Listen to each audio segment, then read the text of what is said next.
Channel 46's warning alarm systems. During potentially dangerous weather situations, specially built receivers are automatically activated to warn of the impending hazard. Tests are normally conducted by NOW's National Weather Service every Wednesday between 11 a.m. and 12 noon.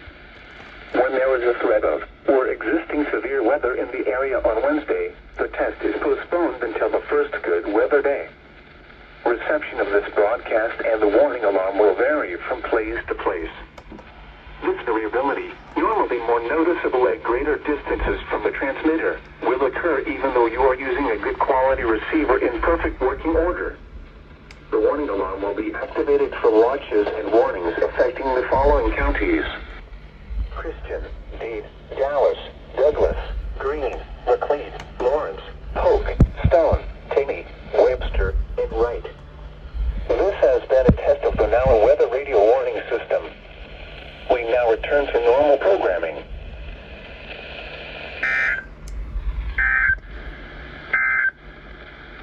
Now here is the